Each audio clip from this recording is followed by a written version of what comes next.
साथियों, जय हिंदी, जय भारत, वंदे मातरम। एक बार फिर स्वागत है आपके favourite YouTube channel all India job news 0.2 के यूट्यूब चैनल के ऊपर।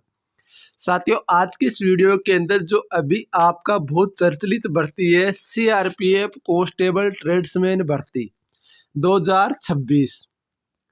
साथियों, एक एक चीज को स्टेप वाइज स्टेप बताने की कोशिश करूंगा, सारी की सारी इंफॉर्मेशन आपको देने की कोशिश करूंगा। आपसे भी रिक्वेस्ट है, आप भी वीडियो को पूरा देखें ताकि आपको कोई डाउट ना रहे।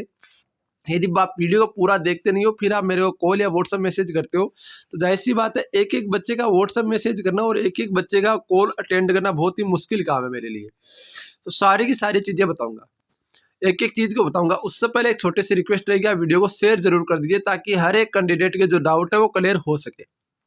सबसे पहली बात तो सीआरपीएफ कांस्टेबल ट्रेड्समैन भर्ती 2026 आएगी कि नहीं आएगी, ये मैं आपको कन्फर्म कर दे रहा हूँ। 101% बोल रहा हूँ, सीआरपीएफ कांस्टेबल ट्रेड्समैन भर्ती 2026 बिल्कुल आएगी। क्यों आएगी? क्योंकि 2023 की भर्ती कंडक्ट हुई है, ना कि 2024 या 25 की। अब जाहिर सी बात है 3 साल में भर्ती सीआरपीएफ को करनी होगी और 3 साल 2023 तक की जो वैकेंसीज खाली थी उन वैकेंसीज को यहाँ पर भरा गया है। अभी 3 साल में और भी वैकेंसीज खाली हो जाएंगी, साथ में ये वैकेंसी होगी तब तक 2027 आ जाएगा। तो जाहिर सी बात है इसमें वैकेंसी तो खाली होनी है।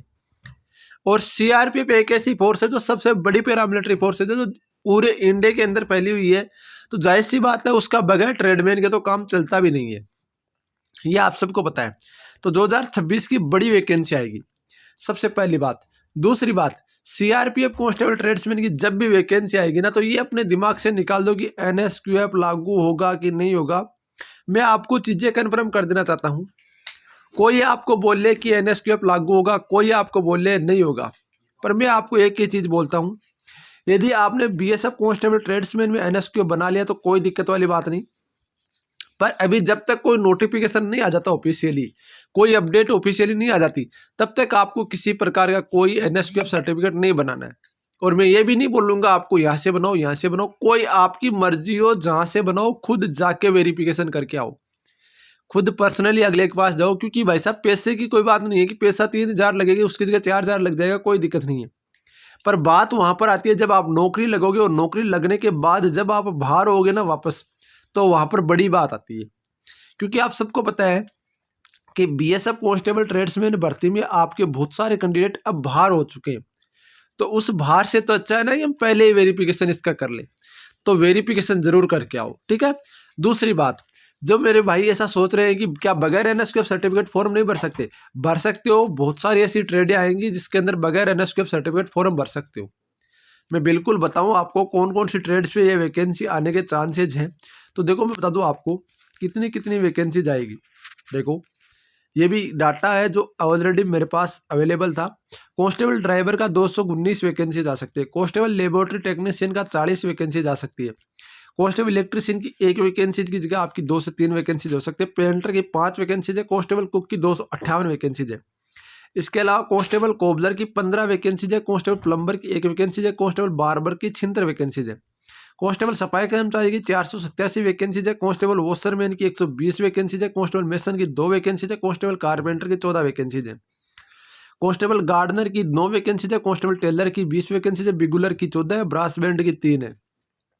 इसके अलावा कांस्टेबल पाइपर की 2 है, वाटर कैरियर की 425 है, अब मेडिकल अटेंडेंट की आपकी 252 है, धोबी की 89 है, ड्राइवर कम प्लम्ब ऑपरेटर की आपकी जो है वो 82 है। ये देख सकते हो, ये जो वैकेंसीज है ना, ये वैकेंसीज का डाटा है ना, उसी के अकॉर्डिंग बनाया गया जो वैकेंसीज खाली अब तक है। इतनी वैकेंसीज खाली हैं, बाकी हो सकता है इसमें आपका यहाँ पर कि ज़्यादा ही होने का चांसेस है, कम तो वैकेंसीज इसमें होने का कोई चांस है नहीं।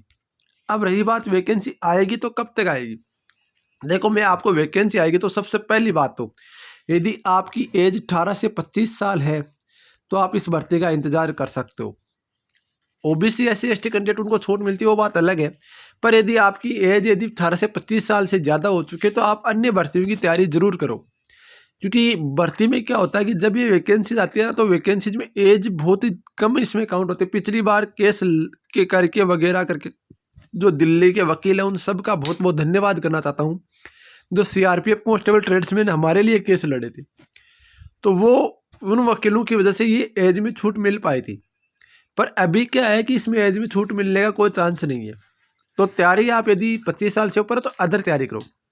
दूसरी बात, बहुत सारे कैंडिडेट की डाउट है कि एजुकेशन क्वालिफिकेशन, आप 10th पास हो तो इसमें फॉर्म भर सकते हो कोई भी ट्रेड में, केवल कुक वॉटरमैन को, वो आपके वोटर कैरियर को छोड़ सके। हो सकता है कि आपका जो वोटर कैरियर है, कुक है, उनमें भी आपका 10th कर दे, वो बात आगे की है, उसके बारे में अभी कुछ कोई कन्फर्म नहीं बोल सकता आप, ठीक है ना।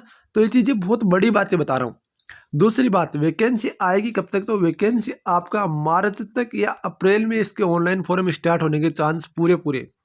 और इसकी यदि अब मार्च में ऑनलाइन फॉर्म होंगे तो 1 जनवरी 2026 से एज काउंट होगी या 1 अगस्त 2026 से एज काउंट होगी, यही से आपकी एज काउंट होने का चांसेज है।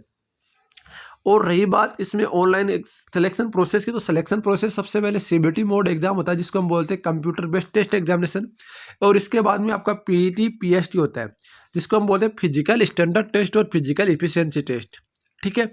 उसके बाद में आपका ट्रेड होता है, वहीं पर ट्रेड होता है, और उसके बाद में आपका डॉक्यूमेंट्स वेरिफिकेशन होता है, और उसके बाद में आपका मेडिकल होता है, और उसके बाद फाइनल ज्वाइनिंग होती है। इस तरीके से पूरा एक लंबा प्रोसेस चलता है। इस प्रोसेस में कम से कम 12 से 15 महीने आपके लगते हैं, तब जाकर ये भर्ती कंप्लीट होती है, ठीक है ना। तो ये चीज़ें आपके लिए बहुत महत्वपूर्ण है। वैकेंसी मार्च में आएगी, चांसेज पूरे पूरे हैं, जो अपडेट आ रही है वो यही है। पर जब तक कोई नोटिफिकेशन नहीं आ जाता, किसी प्रकार का कोई एनएसक्यूएफ सर्टिफिकेट, किसी प्रकार के कोई पैसे लगाने की जरूरत नहीं है, क्योंकि जो बोलने वाले ना वो तो बोलते रहेंगे आप एनएसक्यूएफ बना लो, हम बना देंगे, पर मैं आपको सीधा स्पष्ट बोलता हूँ कि एनएसक्यूएफ सर्टिफिकेट तभी बनाओ जब ये वैकेंसी आ जाए, क्योंकि उनका वो बिजनेस है। पर भाई अपने को पैसे नहीं कमाना, अपना एक ही टारगेट है, आपको सही गाइडलाइन देना, क्योंकि हो सकता है किसकी दुआ कहाँ काम आ जाए और बददुआ कहाँ लग जाए पता नहीं चलता। तो उससे डर के मैं कभी एनएसक्यूएफ सर्टिफिकेट के बारे में आपको कभी नहीं बोलता कि आप यहाँ से बना लो। हाँ, ये जरूर मैंने आपको ये जरूर बताया कि आप कौन से सेंटर पर जाकर बना सकते हो, खुद जाकर बनाओ, खुद जाकर वेरिफिकेशन करने से बहुत बड़ा इफेक्ट होता है, ठीक है ना। तो ये चीज़ें आप जानकारी आपको लगी, मेरे को पता है आप सारे समझदार हो, ज़्यादा बताने की जरूरत है नहीं, सब कुछ आपको पता है। तो बाकी देखो जो भी अपडेट होगी सीआरपीएफ कांस्टेबल ट्रेड्समैन संबंधित मैं आपको अपडेट करता रहूँगा। आपसे रिक्वेस्ट है कि आप वीडियो को लाइक और चैनल को सब्सक्राइब जरूर करेंगे, ताकि मुझे मोटिवेशन मिले कुछ आपके लिए और बेहतर से बेहतर कर सकूँ। मिलते हैं नेक्स्ट में, तब जय हिंद, जय भारत, वंदे मातरम दोस्तों।